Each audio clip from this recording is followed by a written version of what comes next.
Olá, sétimos anos, tudo bem com vocês? Hoje nós vamos começar um tema novo, tá? É a nossa aula 6 do terceiro bimestre de História.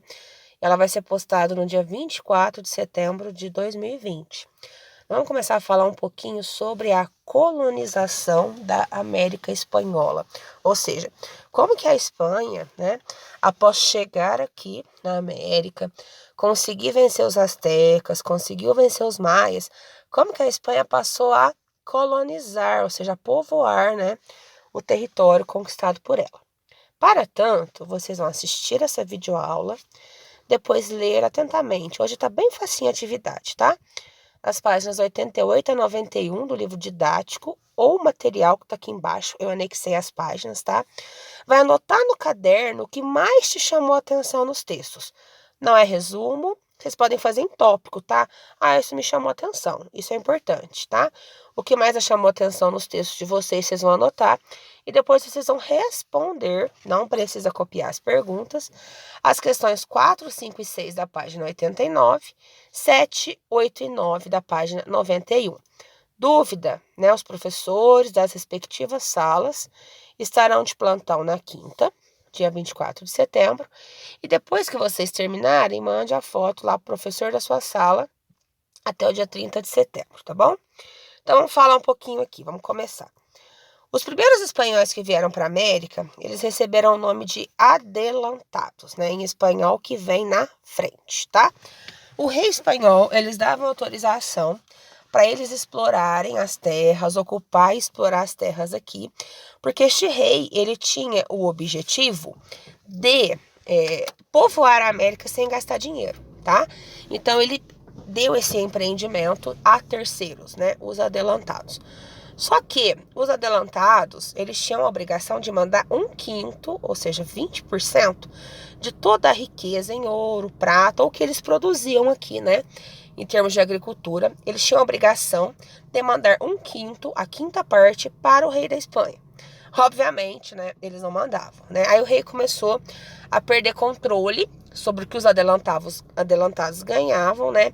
E em 1503, a rainha Isabel I, ela decidiu criar, né, um mecanismo chamado Casa de Contratação, tá? Ela era sediada em Sevilha, tá? E servia como único porto de partida e chegada dos navios que faziam comércio com as colônias. Ou seja, se o navio saísse de um lugar só e chegasse a um lugar só, né, a coroa espanhola teria mais controle sobre o que saía da América, né, e o que entrava na Espanha.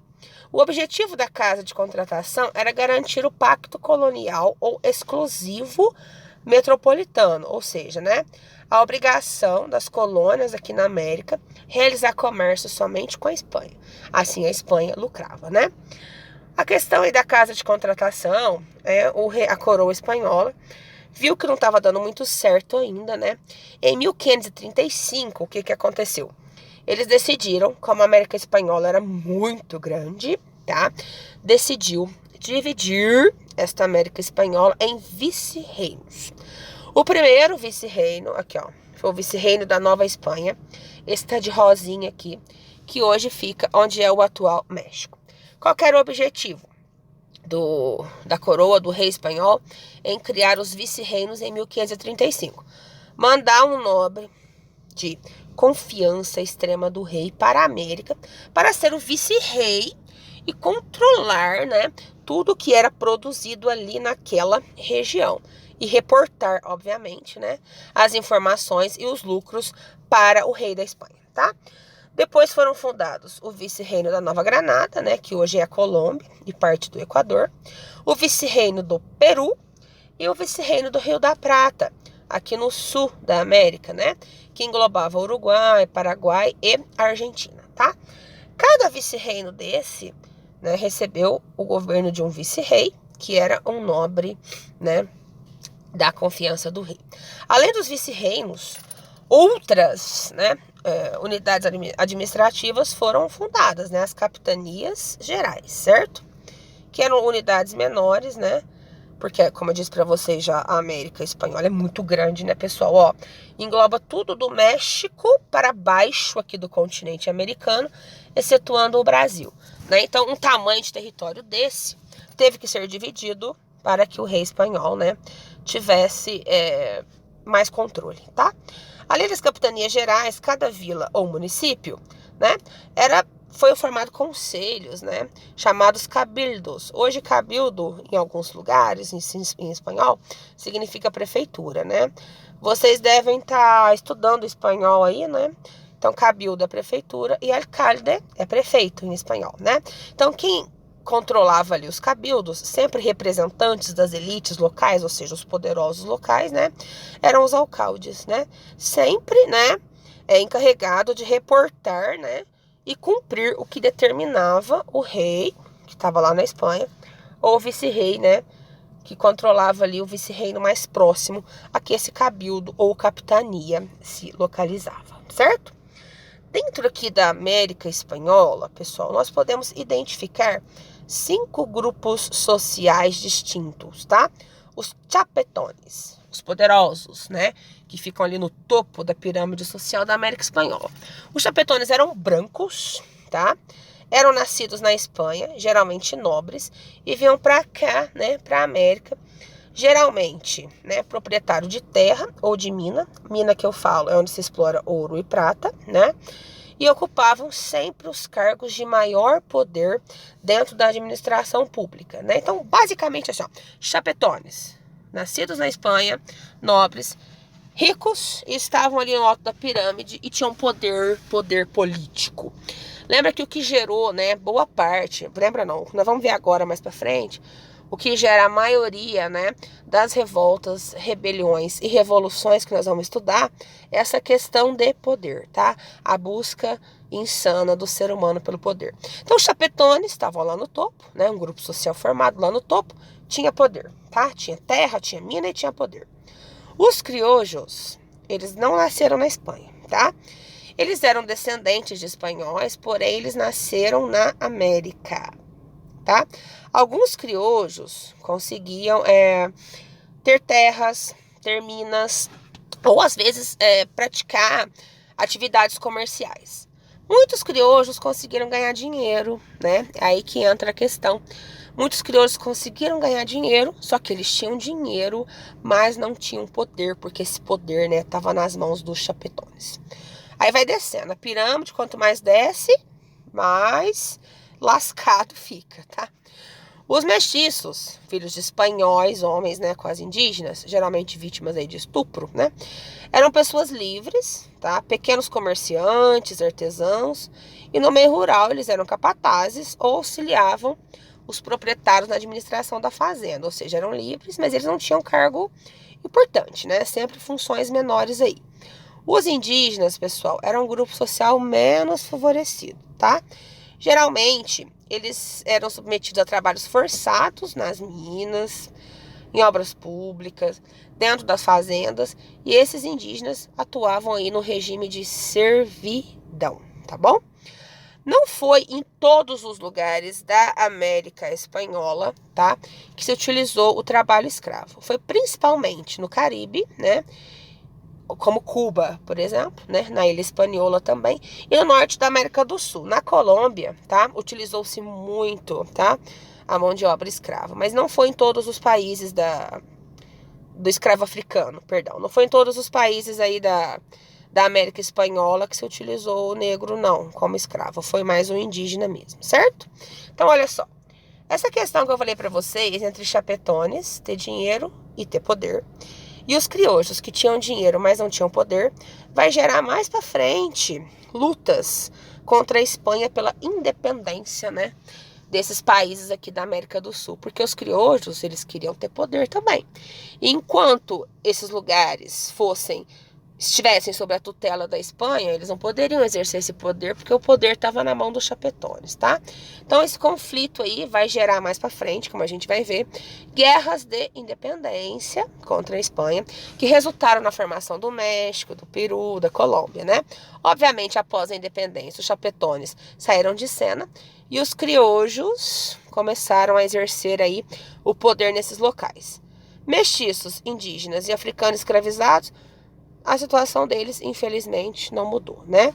Mesmo com sendo país, não sendo país, eles sempre ficaram aí debaixo da pirâmide, dentro de um papel aí de exploração.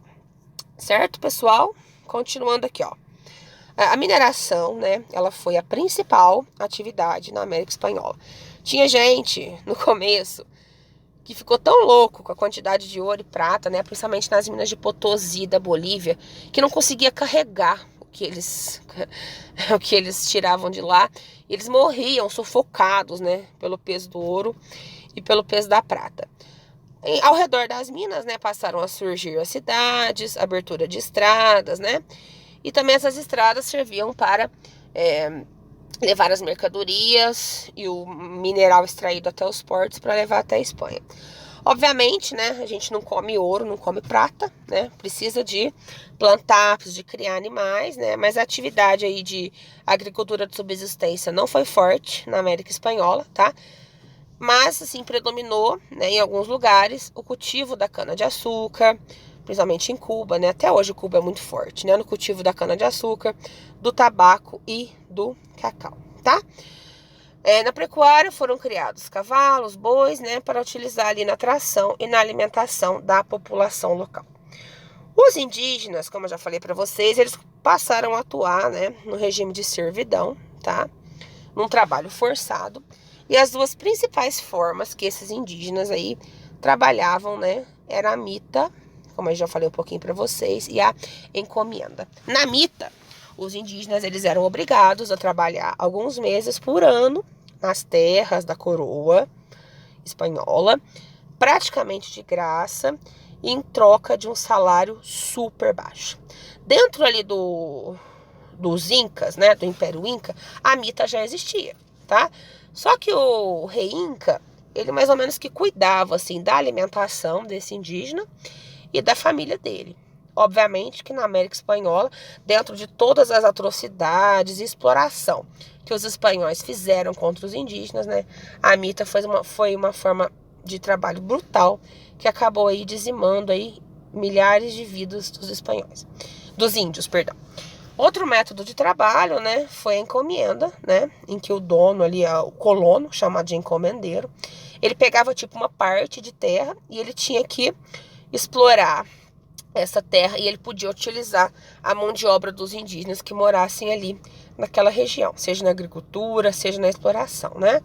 Em troca, ele se comprometia a catequizar e alimentar esses índios, mas na verdade isso não acontecia, né? Porque o trabalho era tão forçado que a encomenda também foi alvo aí, né, de muitas mortes aí dos indígenas. Dentro desse contexto, logicamente, né, de brutalidade, de servidão, de exploração, os indígenas não ficaram calados, né? Eles resistiram, teve algumas revoltas, né, contra esse domínio da Espanha.